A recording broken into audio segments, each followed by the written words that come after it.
ॐ गुरु ब्रह्मा गुरु विष्णु गुरुदेव महेश्वर गुरु साक्षात् परं ब्रह्म तस्मै श्री गुरवे नमः। ॐ स्थापकाय च धर्मस्य सर्वधर्मस्वरूपिणे अवतार वरिष्ठाय रामकृष्णाय ते नमः। यथाग्निर्दाहिका शक्ति रामकृष्णे स्थिता या सर्वविद्यास्वरूपां शारदां प्रणमाम्यहं। नमः श्री यतिराजाय विवेकानन्दसूरये सच्चित्सुखस्वरूपाय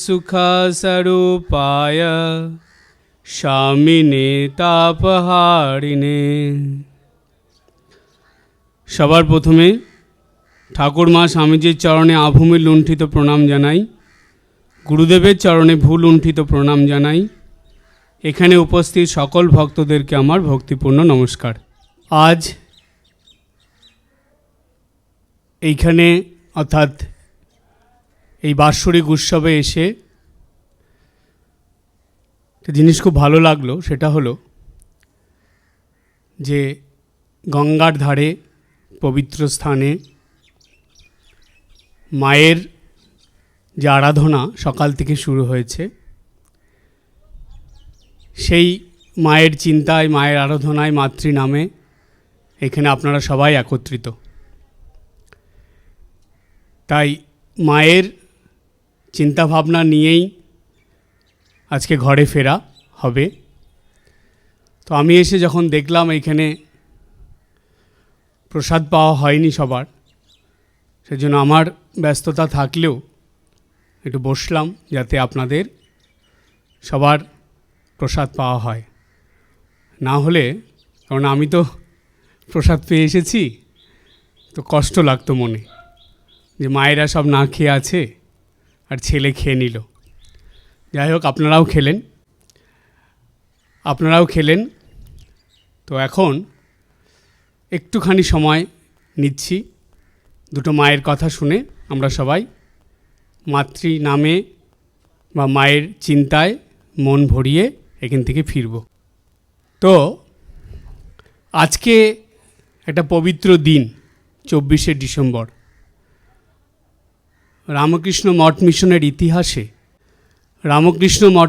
ইতিহাসে আজকের দিনটি ভীষণ গুরুত্বপূর্ণ। কারণ আজ সকালে একটা লেখা আমি দিয়েছিলাম, যারা যারা আপনারা দেখেছেন জানেন।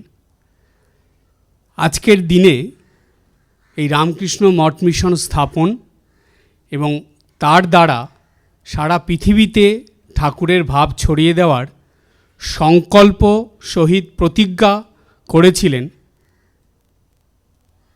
স্বামী বিবেকানন্দ এবং ঠাকুরের আর কিছু ত্যাগী সন্তানরা। সেটা কোথায়? আটপুরে সন্ধ্যাবেলায় ধুনি জেলে সেইখানে করেছিলেন। তো আজকের দিনটাকে বলা হয় এত পবিত্র দিন যে আজকের দিন থেকেই রামকৃষ্ণ মঠ মিশনের সূত্রপাত বা সূচনার দিন আজকে। কারণ আজকেই তো সংকল্প নিয়েছিলেন ধুনি জেলে। সন্ধ্যার থেকে সবাই আটপুরে স্বামী বিবেকানন্দ এবং ঠাকুরের আরও সব ত্যাগী সন্তানরা তারা বসে ধ্যান করছিলেন ঠাকুরের। শীতের দিন সামনে, ধুনি জ্বালা মানে কিছু কাঠ নিয়ে সেখানে আগুন জ্বেলেছিলেন তারা, শুকনো কাঠ দিয়ে, পাতা দিয়ে। তো হঠাৎ করে বেশ কিছু সময় পরে তারা সবাই ধ্যান থেকে উঠেছেন, সবাই বসে আছেন। তো সেইখানে স্বামীজি হঠাৎ করে তখন ধ্যান থেকে উঠেছেন, কিন্তু ভাবস্থ হয়ে আছেন। ভাবের ঘোরে তিনি শুরু করে দিলেন যীশুখ্রিস্টের কথা। যীশুখ্রিস্টের যে শিষ্যরা ছিলেন, বিশেষ করে যারা যীশুখ্রিস্টের সঙ্গে ছিলেন, একরকম বলা যায় তারা ত্যাগী শিষ্যই। তারা যীশুখ্রিস্টের নাম সব দিকে প্রচার করার জন্য প্রতিজ্ঞাবদ্ধ ছিলেন। তাই স্বামীজি সেদিন যীশুখ্রিস্টের কথা এমনভাবে বলছিলেন যেন স্বয়ং মনে হচ্ছিল যে স্বামীজির মধ্যে যীশুখ্রিস্ট প্রবেশ করে সেই কথাগুলো বলছে। সেই কথা বলতে বলতে এতটাই তারা উদ্দীপিত হয়ে উঠেছে যে সেই ধুনি বা সেই আগুনের সামনে তারা প্রতিজ্ঞা নিয়ে নিলেন, স্বামী বিবেকানন্দ এবং ঠাকুরের সন্তানরা, যে আমরা সংকল্প করছি এবং প্রতিজ্ঞা করছি যে ঠাকুরের নাম আর ঠাকুরের যে উদ্দেশ্য, আসার উদ্দেশ্য বা ঠাকুরের যে নির্দেশিত কাজ, এগুলো আমরা সারা পৃথিবীতে ছড়িয়ে দেব। তাই কিন্তু হলো, তাই করলেন স্বামীজি এবং ঠাকুরের সন্তানরা। তো সেই জন্য আজকের দিনটাকে বলা হয় রামকৃষ্ণ মঠ মিশনের এটা দিন, যেদিন সূচনার দিন। আজকের থেকেই ভাবধারার সূচনা শুরু হয়েছিল।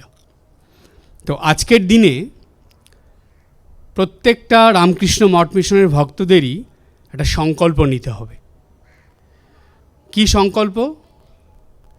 যে আমাদের নিত্যদিনের জীবনযাপনের মধ্যে দিয়ে আমাদের কাজকর্ম, আমাদের আচার আচরণ, ব্যবহার, কথাবার্তা সব কিছুর মধ্যে দিয়ে আমরা এই রামকৃষ্ণ মিশনের ভক্ত হয়ে এই মিশনের ভাবধারাকে, ঠাকুরমা স্বামীজির ভাবধারাকে প্রকাশিত করব বা ফুটিয়ে তুলব বা অপরের কাছে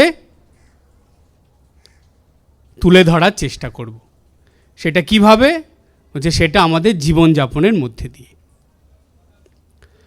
এমনভাবে জীবনযাপন করতে হবে যাতে অপরে দেখে বলে যে দেখো এরা ঠিক রামকৃষ্ণদেবের ভক্ত, মা শারদার ভক্ত, মা শারদার সন্তান। এই রকম জীবন করতে হবে। সুতরাং সংকল্প এটাই, আমাদের উদ্দেশ্য আমাদের মধ্যে দিয়ে এটা ছড়াবে।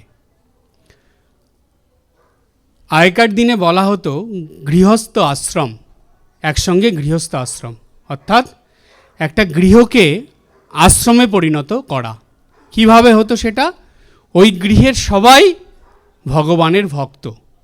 প্রতিদিন সকালবেলা সবাই ঠাকুর ঘরে যেত, ঠাকুর প্রণাম করে তাদের নিত্যদিনের কাজ শুরু করত। যাদের দীক্ষা হয়েছে তারা দীক্ষা মন্ত্র জপ করা, পুজো করা এগুলো করত। আর যাদের হয়নি তারা গিয়ে অন্তত প্রণাম করে একটু প্রার্থনা করত। তারপরে নিত্যদিনের কাজ শুরু, আবার বাড়ি ফিরে এসে একবার ঠাকুর ঘরে গিয়ে প্রণাম করে আসত। সেই সব বাড়িতে নিত্যদিন ঠাকুরের নিত্য পূজা হতো এবং মাঝে মাঝেই কিছু একটা ধর্মীয় উৎসব হতো। একাদশী পালন হতো, পূর্ণিমা পালন হতো। এখনও অনেক বাড়ি আছে যেখানে প্রতি পূর্ণিমাতে নারায়ণ পুজো হয়, যেই বাড়িতে নারায়ণের ভোগ হয়, নারায়ণের পুজো হয়, পূর্ণিমাতে এটা হয়। অনেক বাড়িতে আছে একাদশীর দিন এখনও খুব কঠিনভাবে একাদশী পালন করা হয়। সকাল থেকে সেদিন সেই বাড়িতে ভাতই হয় না, সবাই কিন্তু ওই ফল, দই, মিষ্টি, রুটি এগুলো খেয়ে থাকে। সুতরাং প্রত্যেকটা মানুষের ভিতরে ভগবান একটা শক্তি দিয়েছেন। কি শক্তি জানেন?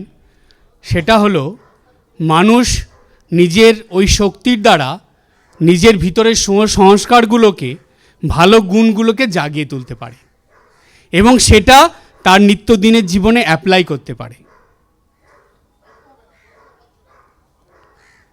সেটা দ্বারা তার জীবনযাপন করতে পারে। তাই বলা হয় যে আপনি আপনার জীবন দিয়ে এটা তুলে ধরতে হবে যে আপনার ভিতরে ঠাকুর যে ভালো গুণগুলো দিয়েছে, যদি ভালো গুণ না দিত জানতেন আপনি ঠাকুরের আশ্রয় পেতেন না। ঠাকুরমা স্বামীজি, আমরা দীক্ষা নিই কিন্তু এই ইচ্ছাটা কোথা থেকে আসে?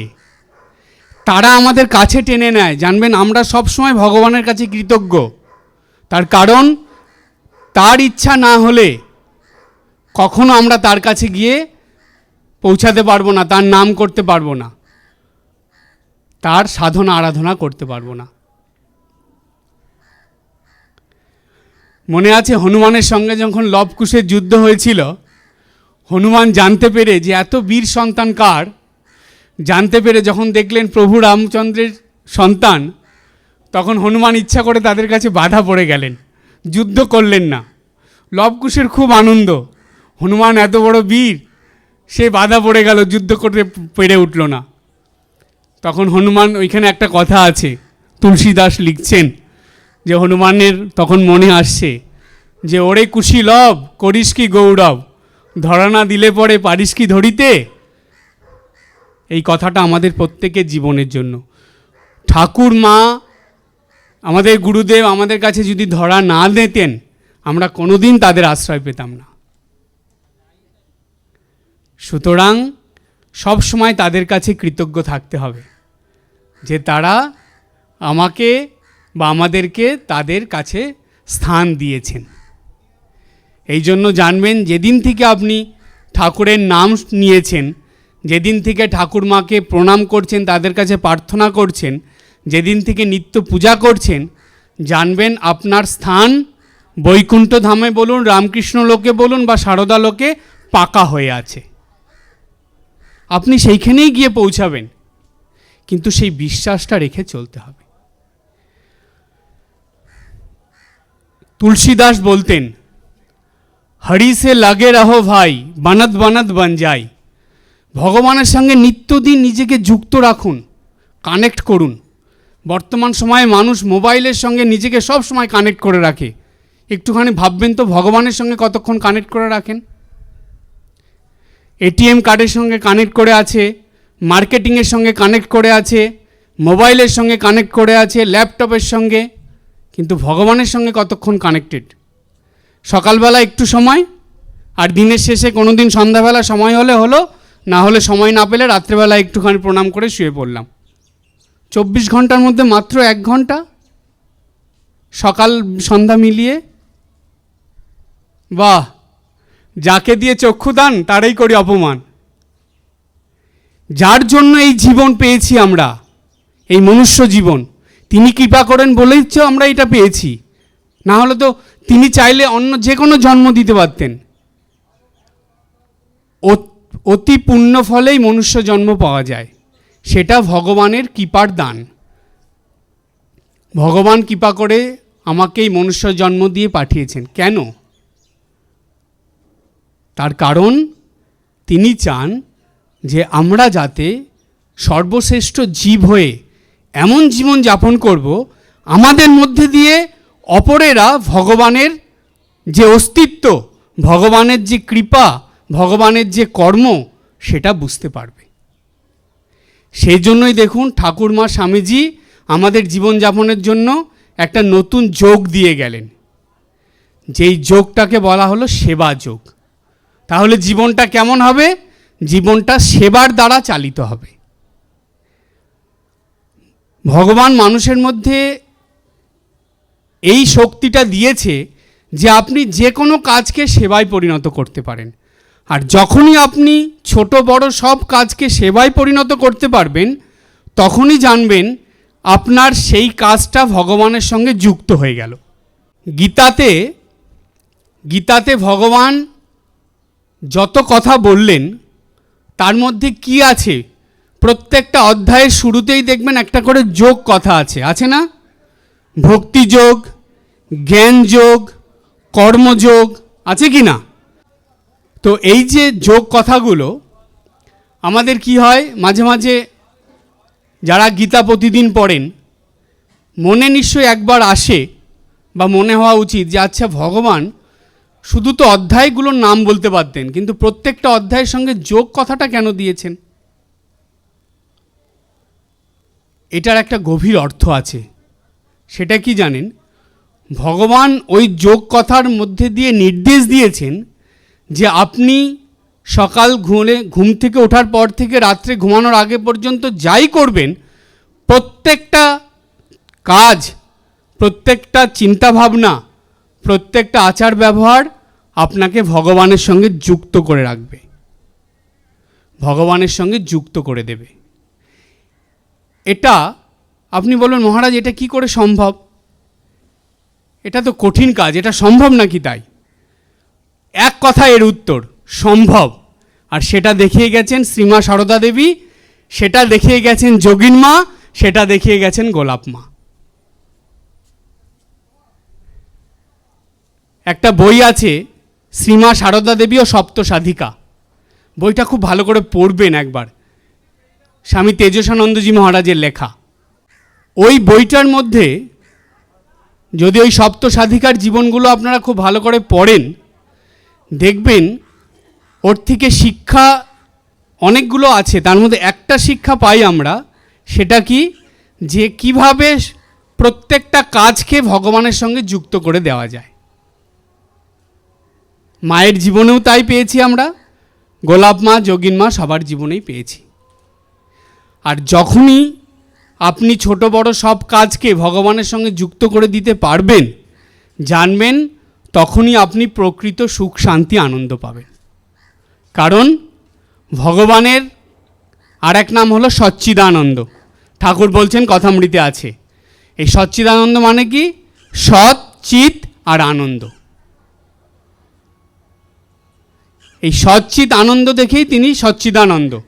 তাই ভগবানের সঙ্গে যুক্ত থাকলে আপনি আর যাই হোক মানসিক আনন্দটা পাবেন। বর্তমান সময়ে কিন্তু বাহ্যিক হাসি খুশি আনন্দ যাই থাক, মানসিক আনন্দ অনেক কম। একটু ভালো করে চিন্তা করে দেখবেন, বাহ্যিক হাসি খুশি আনন্দ প্রচুর, কিন্তু মানসিক যে আনন্দ সেটা কম। মানসিক আনন্দ যখন আপনি পাবেন, তখন বাহ্যিক আনন্দ পাওয়া না পাওয়া সমান, ওটার কোনো প্রয়োজনই হবে না আপনার। আপনারা ভাবুন তো, যারা সাধন ভজন করে, জপ ধ্যান করে, সাধক সাধিকারা, মুনি ঋষিরা বা যোগী পুরুষরা, যারা বনে অরণ্যে বিভিন্ন জায়গায় থাকে, লোক সমাজের থেকে বাইরে গিয়ে সাধনা করে, তাদের কাছে গিয়ে দেখবেন তারা যেন আনন্দে ডুবে আছে। বরঞ্চ তাদের কাছে গেলে কিছু না বলেও তাদের কাছে বসে থাকলে, প্রণাম করলেই মনে আনন্দ চলে আসে। কেন? কখনো চিন্তা হয় যে একটা মানুষের আনন্দের জন্য বাহ্যিক কত কিছু লাগে, নতুন কাপড় লাগে, নতুন সাজার জিনিস লাগে, নতুন আপনার ঘরে আসবাবপত্র লাগে, নিমন্ত্রণ লাগে, অনেক আত্মীয় স্বজন লাগে। এই ছাড়া মানুষ আনন্দের কথা ভাবতেই পারে না। জাগতিক সব কিছু নিয়ে আনন্দ তার। কিন্তু এই যে জাগতিক আনন্দ ছাড়া, এই যে যারা সাধক সাধিকারা সাধনা করছেন, বসে আছেন, লোকসমাজের আড়ালে গিয়ে রয়েছেন যারা, তারা কিভাবে আনন্দ পাচ্ছে? তাদের আনন্দটা কোথা থেকে আসেছে? ওটা হলো মানসিক আনন্দ।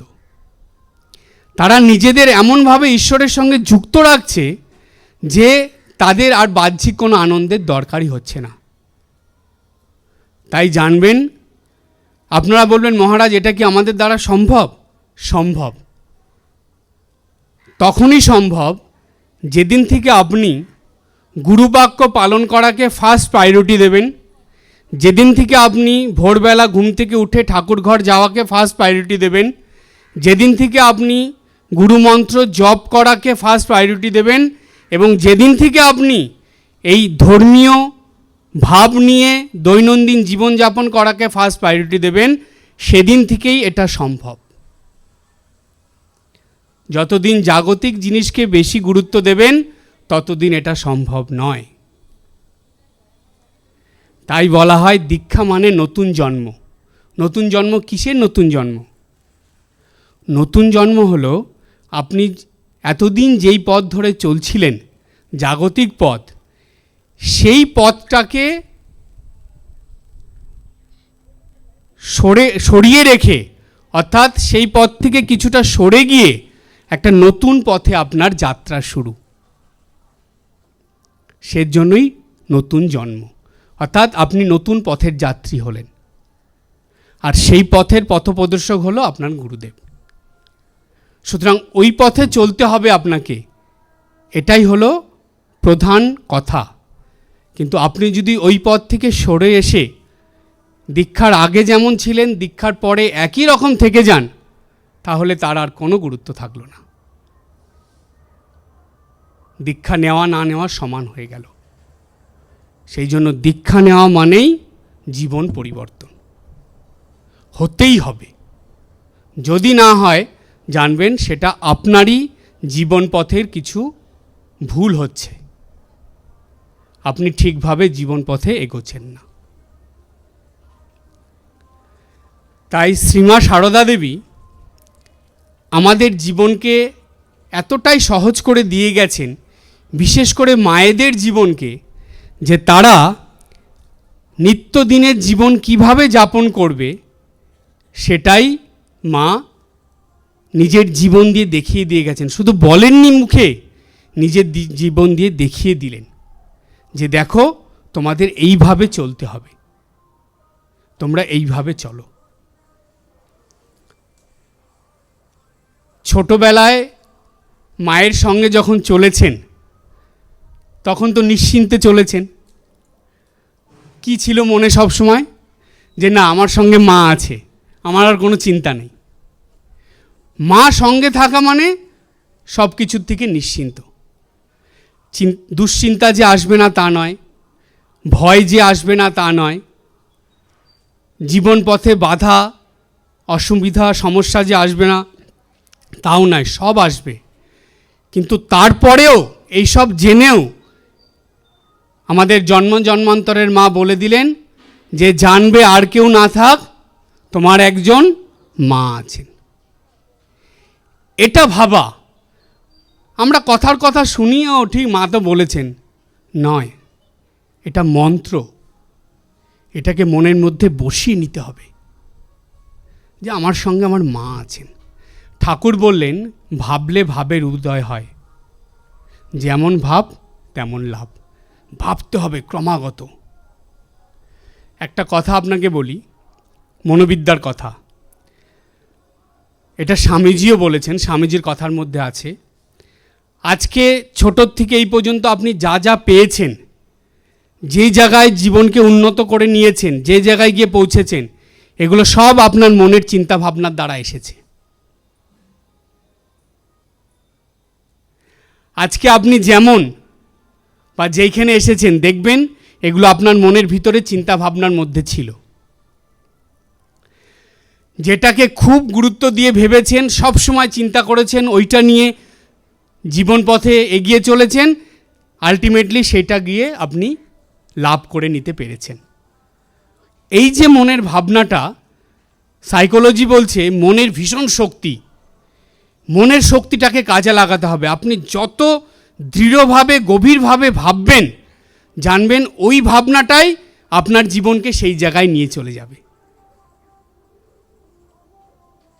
সুতরাং মায়ের এই কথাটা যত গভীরভাবে ভাববেন, যত আপন করে ভাববেন, যত নিজের করে ভাববেন, তত মা আপনার কাছে এসে যাবে যে না, আমার একজন মা আছেন। দিনে কতবার এই কথাটা বলেন বলুন তো আপনারা? কোনো উৎসবে এসে তখন বলেন। বলতে হবে সারা দিন। জীবনের শেষে এসে মানুষ একটা অবলম্বন ছাড়া চলতে পারে না। প্রত্যেকটা মানুষের একটা অবলম্বন লাগে, কিন্তু সেই অবলম্বনটা যদি সারদা মা হয়, সেই অবলম্বনটা যদি ঠাকুর শ্রী রামকৃষ্ণ দেব হয়, সেটা তো আমরা করতেই পারি। জানেন, এই অবলম্বন যদি আমরা নিয়ে নিই, তাহলে আমাদের মন থেকে অনেক দুঃখ কষ্ট বেদনা যন্ত্রণা সরে যায়। সরে যায় না, শুধু নষ্ট হয়ে যায়। বলছে যেখানে মায়ের নাম সেখানে আনন্দধাম। মায়ের নাম যদি আপনি মনে মনে করেন, তাহলে মনের ভিতরে যখন মায়ের নাম করা হচ্ছে, সেখানে কি আনন্দধাম হবে না? তাহলে কথাটা কি মিথ্যে? মিথ্যে তো নয়।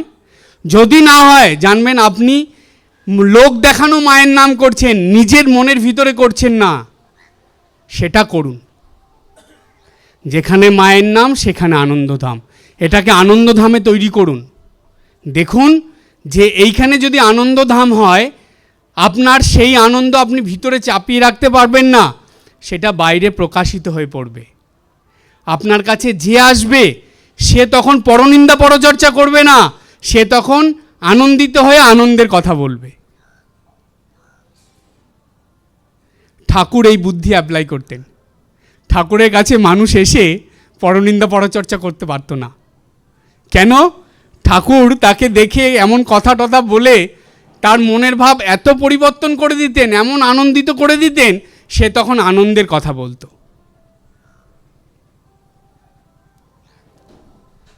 সেই জন্য জানবেন, যেই মনের ভিতরে আনন্দ আছে, জানবেন সেই মানুষটা কখনো অপরের ক্ষতি করবে না, কখনো পরনিন্দা পরচর্চা করবে না, কখনো অপরের দোষ দেখবে না।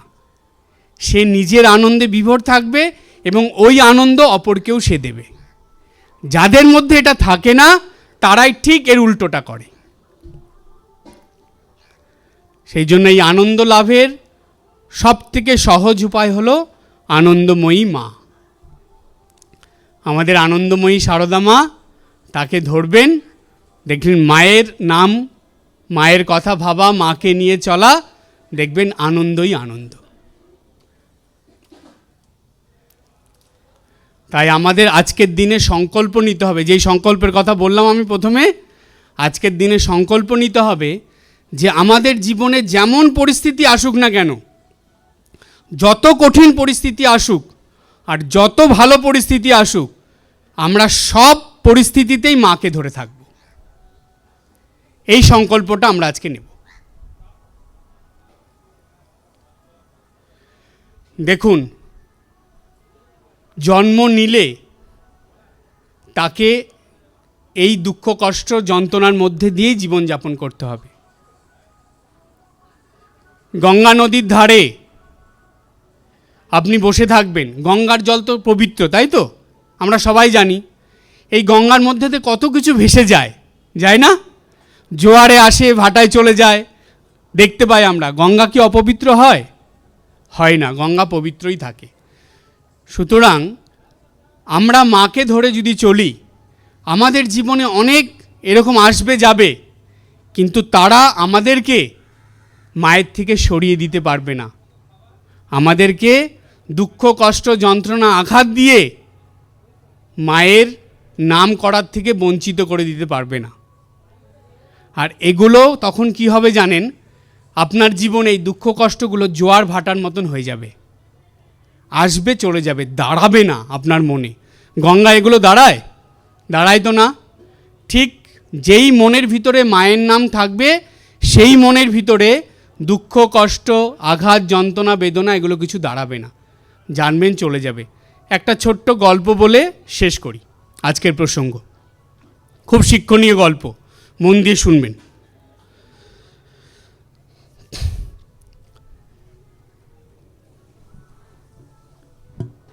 আপনারা তেনালি রামের কথা শুনেছেন? একটা আশ্চর্যের বিষয় জানেন, তেনালি রাম, তার নাম ছিল পণ্ডিত রামকৃষ্ণা। দেখুন কানেকশানটা দেখুন। আর তেনালি রাম খুব বড় কালী মায়ের ভক্ত ছিলেন, কিন্তু তার বুদ্ধির দ্বারা তিনি সেই সময় রাজ দরবারে বিদূষকের পদ পেয়েছিলেন। এবার প্রতিদিন সকালে কালী পুজো করে তেনালিরাম যেতেন রাজ দরবারে। এবার রাজামশাইয়ের ওইখানে যত সমস্যা আসবে সব তাকে সমাধান করতে হতো। হঠাৎ করে একদিন রাজামশাই একটা প্রশ্ন জিজ্ঞাসা করলেন সবাইকে। বলছেন যে রাজ দরবারে যত পণ্ডিতরা আছে, যত মন্ত্রীরা আছে, সবার উদ্দেশ্যে রাজামশাই বললেন যে এমন কোনো কথা আছে যেই কথা পড়লে বা যেই কথা পাঠ করলে যে দুঃখী মানুষ তার মনে দুঃখটা চলে যাবে, মানে তার মন আনন্দিত হয়ে উঠবে। আবার সেই কথা পড়েই যার মনে আনন্দ আছে তার মনে আবার দুঃখ আসবে, কিন্তু সেই দুঃখটা গিয়ে আবার আনন্দ আসবে, তার চিন্তা ভাবনাটা এরকম থাকবে। মানে একটা কথার দ্বারা দুঃখ আনন্দ দুটোই বোঝাবে। ভাবলেন, সবাই চিন্তায় পড়ে গেছে যে কি প্রশ্ন এটা। তো রাজামশাই বললেন, সবাইকে কাগজ কলম দাও, সবাই লিখে আমাকে দেবে। এক লাইনে লিখতে হবে, একটা কথার দ্বারা, মানে একটা লাইনের দ্বারা, একটা বাক্যের দ্বারা। সবাই চিন্তা করছে কি হবে কি হবে। রাজামশাই বসে যে সময় দেওয়া হলো 1 ঘন্টা। এবার এত বড় বড় পণ্ডিতরা সব রয়েছে, চিন্তা করছে কি হয় কি হয়। তখন সবাই ভাবছে, লিখছে। যেই 1 ঘন্টা হয়েছে তখন তেনালিরাম সেই কাগজের একটা টুকরো নিয়ে রাজামশাইয়ের হাতে দিয়েছে। রাজামশাই ওটা রেখেছেন, আরও সবাই দিয়েছে। সবারটা রাজামশাই দেখছেন, দেখে জিজ্ঞেস করছেন যে এটা কেন লিখেছ? সবাই বলছে, তা বলছে যে ঠিক হয়েছে, সবাই বলছে না ঠিক হয়নি। এইভাবে করতে করতে হচ্ছে না। সবার শেষে, কারণ রাজামশাই জানতেন যে তেনালিরাম যা পণ্ডিত আর ও যা লিখবে যুক্তি থাকবে, সেজন্য সবার লাস্টে ওটা রেখে দিয়েছে। তো তখন সবার লাস্টে তেনালিরামের ওই কাগজটা বের করেছেন রাজামশাই। বের করার মধ্যে লেখা আছে, এই সময়ও থাকবে না, এটাও চলে যাবে। ওই লাইনটা দেখে এবার রাজামশাই বলছেন যে দেখো, সবাইকে দেখাচ্ছে তেনালিরাম এটা লিখেছে। সবাই বলছে হ্যাঁ, এটা কী করে সম্ভব, এই কথাটা ঠিক নয়। তখন রাজামশাই তেনালিরামকে বললেন, তুমি ওঠো, তুমি উঠে এটার ব্যাখ্যা দাও। তখন তেনালিরাম বললেন, উঠে দাঁড়িয়ে সবাইকে, যে দেখুন, যারা দুঃখ কষ্টের মধ্যে আছে তারা যখন এই কথাটা পড়বে যে এই সময় থাকবে না, এটা চলে যাবে, তখন তারা ভাববে তাই তো আমার দুঃখের সময়টা চলে যাবে, তারপরে দুঃখের পরে কি আসবে? আনন্দ আসবে। আবার যে আনন্দিত হয়ে আছে সে আনন্দে খুব মশগুল, যখন দেখছি আমার এই সময় থাকবে না, এরপরে আবার আনন্দের পরে দুঃখ আসবে, সে তখন সচেতন হয়ে যাবে, ও আচ্ছা এই সময় তো থাকবে না, এরপরে দুঃখ আসবে, আবার দুঃখের পর আনন্দ আসবে। তাহলে তেনালিরাম তখন বললেন যে এই বাক্যটার দ্বারা বোঝায় যে আমাদের মানব জীবনে কোনো কিছুই পার্মানেন্ট নয়, স্থায়ী নয়, সেগুলো সব ক্ষণস্থায়ী, আসবে চলে যাবে। আমরা নিজেরাই তো পার্মানেন্ট নই, তাহলে আমাদের জীবনে যা কিছু আসছে এগুলো কী করে পার্মানেন্ট হবে? কখনো সম্ভব নাকি? তাই সেই জন্য জানবেন, আমরা সব পরিস্থিতিতে মাকে ধরে রাখব, এই সংকল্প নিয়ে আজকের এই 24শে ডিসেম্বরের দিনে আমাদের এটা মনের ভিতরে থাকবে সব সময়, যে আমরা যেমনই জীবনে পরিস্থিতি আসুক, যত খারাপ পরিস্থিতি আসুক, যত ভালো পরিস্থিতি আসুক, যেমন সমস্যা অসুবিধা বাধাবিঘ্ন আসুক, আমরা সবাইকে ছেড়ে দেবো, কিন্তু মাকে ছাড়ব না, মাকে ধরে রাখব। আর মায়ের কথা হলো, যে মা বলে ডেকে এসে আমার কাছে দাঁড়াবে, আমি তাকে কখনো ফেরাবো না।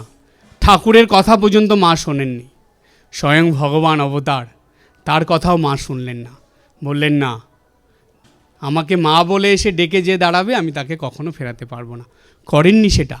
মায়ের জীবনে কোনো ঘটনা আপনারা দেখাতে পারবেন না যে কেউ মা বলে এসে ডেকেছে আর মা তাকে ফিরিয়ে দিয়েছে, কখনো হয়নি, আর এটা কোনো দিন হবেও না। তাই আমাদের আজকের এটাই বক্তব্যের মূল বিষয় ছিল, যে আমাদের আর কেউ না থাকুক, একজন মা আছেন। আজকে এই পর্যন্ত, সবাই ভালো থাকবেন, হাসি খুশি আনন্দে থাকবেন। ওম জননীং শারদাম দেবীম রামকৃষ্ণম জগদ্গুরুম পাদপদ্মে তয়ো শ্রিত্বা প্রণমামি মুহুর্মুহুঃ।